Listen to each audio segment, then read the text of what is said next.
G'day, Dangar Stu here. Today's video is about my trip up to Bundaberg to see Damien and Jess, and is proudly sponsored by MarineEngine.com.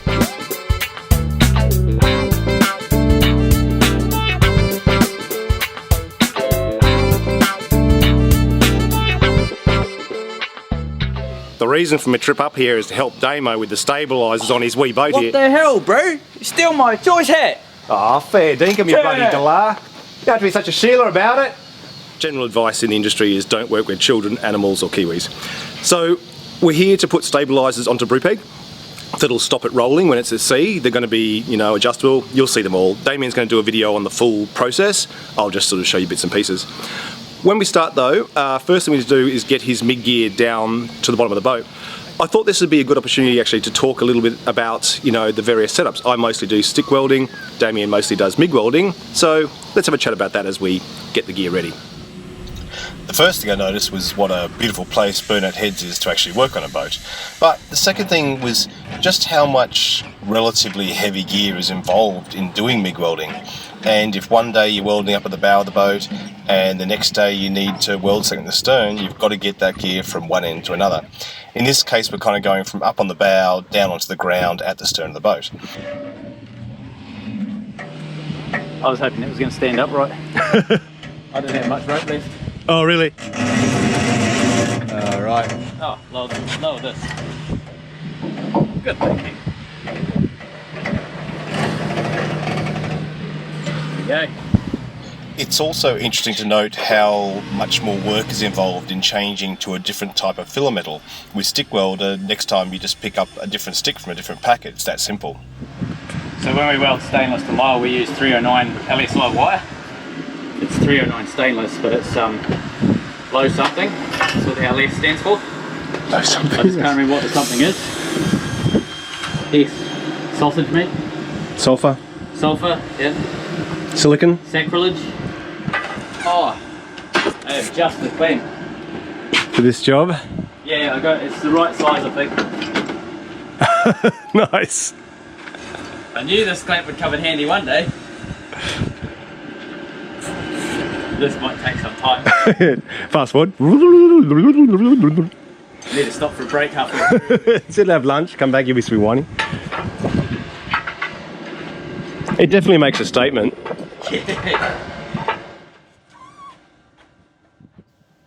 So don't get me wrong, MIG welding definitely has its place and has its advantages, particularly when doing really big long runs, and a modern 400 amp MIG welder is, perfectly up to doing thick steel for boat building, but just interesting differences. I wanted to quickly talk about a few things to do with the trawler because obviously that's what a lot of people are interested in, and this trip up to Bundaberg takes us away from that for a bit. But I guess there's a few reasons why it's good. One is it's just, nice to get a different perspective on things, and also just somebody commented saying, if I had the trawler at this point, I was so close, I'd be sort of pulling all-nighters to get the job done. And I get that, you're sort of so close, you want to rush.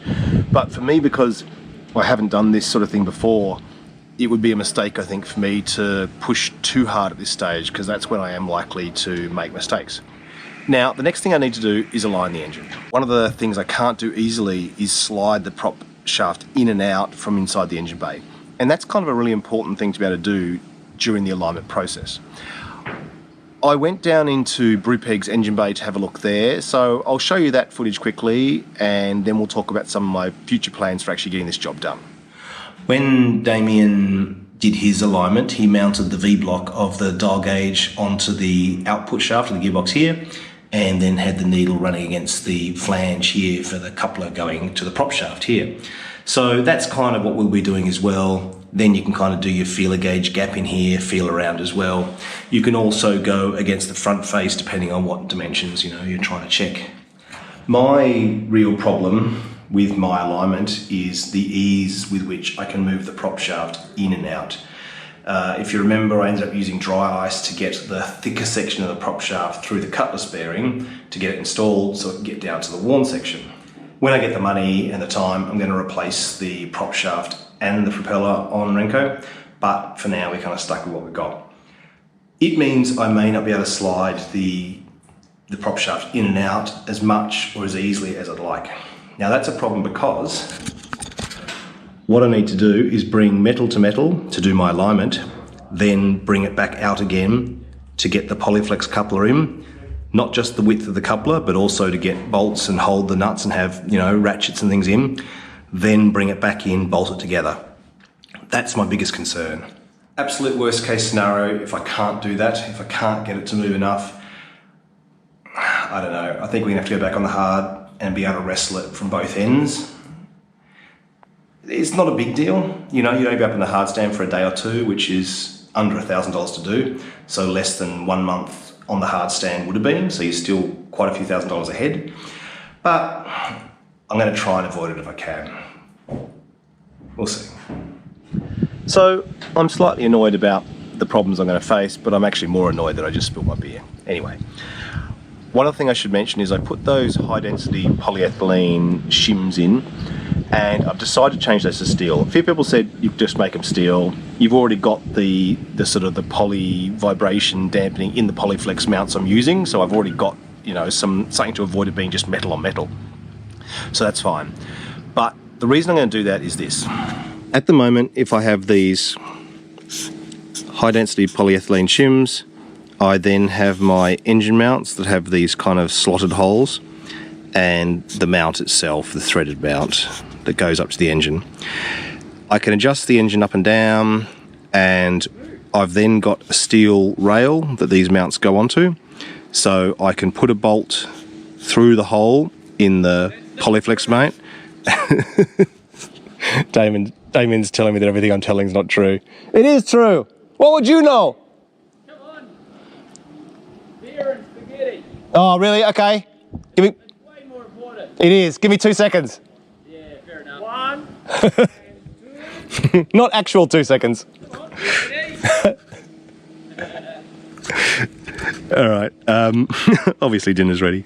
Okay. Just ignore them. I don't know who they are. So I can put bolts through, but it means that I have to drill the rails in situ, which is going to be quite hassly as well. Now, what I'm thinking of doing by going to steel is getting some steel, I think maybe 16 millimeters thick, something like that, pretty big chunks. Then what I'm going to do is drill, tap, install a stud like that. Then I can put my Polyflex mount over those studs, which then comes up and, you know, a couple of nuts, etc. Then I'm going to position the motor roughly. Then I'm going to weld these all the way around onto the rails. That means I don't need to drill the rails in situ with a hand drill, and, you know, I think the studs will be perfectly strong. Like 16 mil studs into 16 mil of steel. The welding will be more than up to it. So that's my plan for the actual shimming in the feet. Then we do our fine adjustment shimming by moving these adjustable nuts. So that's one slight change that I've been thinking about, that I've kind of convinced myself is the way to go while I've been sort of on the drive and up here. All right, time to go to dinner. More soon. It's now Sunday afternoon. We did our live stream this morning, which was nice. First live stream I've ever done. Something I definitely like to do on Denga Marine more often. Just got to figure out when and how. But, you know, it is a lot of fun. It's a great chance to answer questions directly without typing, you know, oodles of comments and stuff like that. Damien and Jess are currently in town, so it gives me a chance to sort of finish this video. I'll show you what we've been doing this morning. In order to do these wing stabilisers, we're cutting the sponson off here because they wrap in, so we've just sort of been plasma cutting across here. Damien was saying when I did the plasma cutting to do little circles, which is what I've been doing here, and it creates a wider cut, but it means that you don't end up with the slag sort of re-welding the cut closed. I've got to say it's made a huge difference. His plasma cutter is relatively cheap and it actually does a great job. Issue with the duty cycle, it overheats and you've got to let it shut down for quite a while, actually more than I would have thought. But you end up with actually quite a good cut, so that's certainly a technique I'm going to experiment more with when I get home. Drove up in Vicky's car, the hatchback. This is because the Land Rover still isn't registered. I cancelled the rego when it got stolen, well, about a month after it was stolen, when I sort of gave up hope on it coming back, which means it now has to go through a blue slip, which took about a month to get. Unfortunately, it failed the blue slip though, so I've now got to do a whole heap of repairs like pitman arms, ball joints, wing mirrors, seat belts, all sorts of stuff before I'll get it to pass the blue slip in order to get it registered. So still without at the moment, unfortunately. While we're here, there was something else topical to the sort of YouTube boating community that I was going to talk about, but I can't remember what it is. That's right. If you look, Acorn to Arabella are 130. And I'm on 130. Finally caught up. That's what it was. This is Scott, one of Damien's patrons, who's been up helping while we're here, and we decided to go for a bit of a drive. But before we left, we found a couple of Damien's parts trays, and we thought, well, he's not going to need those, so we may as well put them to some good use. All right, back her up. That's it. A little bit more. Yes, tiny bit more. Stop. All right, handbrake on hard. I reckon it's just going to, the ABS might freak out, the traction control might freak out. There we go. Oh no, didn't slide. I don't want to give it more beans. No, but I mean, how hard on was the handbrake on? Pretty full on. Right. That's interesting. They actually rolled. The wheels ended up turning. Did they roll off the... Yeah. Yeah, so the handbrake rolled more than the trays slid.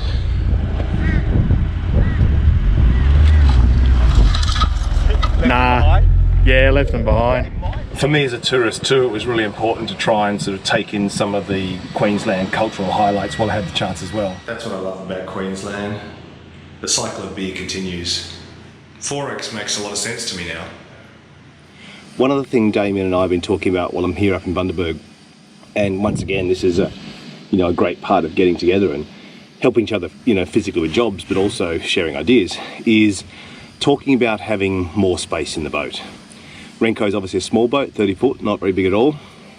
One option is to physically cut it in half and extend it, but one option that'll be a bit easier that I think I'll try first is this. At the moment, the front of Renko looks like this. You've got the bow, then you've got the wheelhouse here, there's a big cleat here, and the chain locker hatch here. Because I'm going to be putting in a sav winch, drum winch, on the bow here, this drum winch has all the chain and rode on the drum. Then the anchor will be sitting off the bow, which will be a Rockner anchor. So great combo, but what it means is that the chain locker is fundamentally unused. Yes, I will carry a spare anchor, some chain, some rope, etc. But it doesn't really need to be here.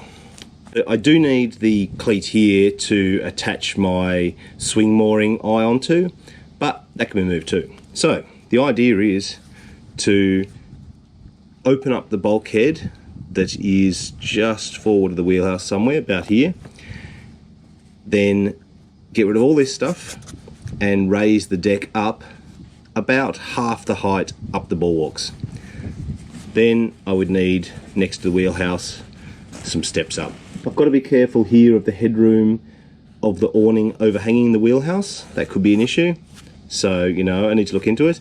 I may need to bring it forward. I don't know, we'll see. I need to play with the specifics, of course. So at the moment, the cabin for the boat is directly below the wheelhouse. And the idea is to expand that right up into here. Then on the outside of the boat, so if you imagine this is the boat here, coming down, there's a false plywood floor in the cabin. Then the current deck is sort of, here, quite low. If I brought it up to here, I could also put some portholes in here and bring some natural light down below. So I'll have extra headroom, there'll be more space coming forward, natural light, and I can make these opening to give myself ventilation. So I think it's a really big win. Once this is all done, obviously the cleat can just go back onto the new deck, and the winch can go either onto the deck or onto a frame slightly higher up. We'll see. But I think that's going to be a really good mod. Here on the bow too, I'll probably then just put some railings, like you see on the front, bit of nice silverware, for safety because the ball height has been reduced. The great thing about this is it'll give me more space, obviously. It'll give me somewhere to put a head on the boat, somewhere private to put a head on the boat, and it won't really change the look of the boat significantly from the outside. All you really see is the extra railing above the bulwark. There's two things I need to do here though. One is to get a naval architect to confirm if I do things like cut through the bulkhead, what do I need to do to bring the strength back into the boat, particularly in the forward section where it's taking, a lot of the force. So I want to make sure it's structurally sound.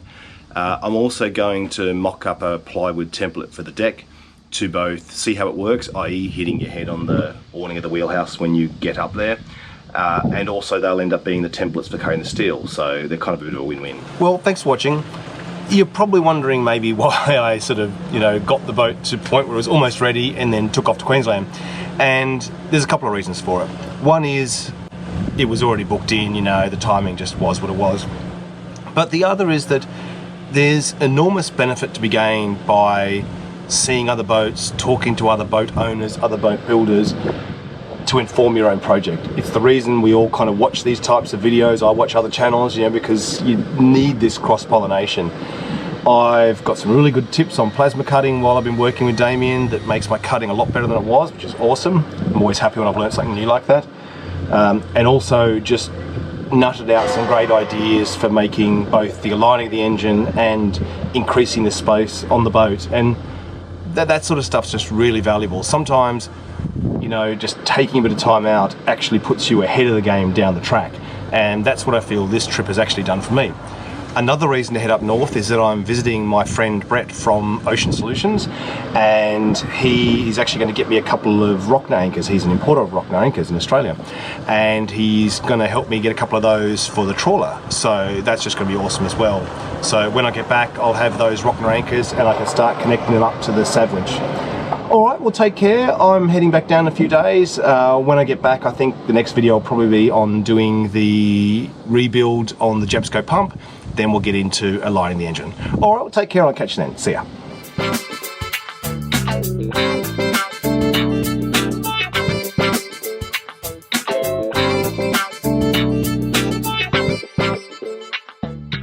This is life on a YouTube boat.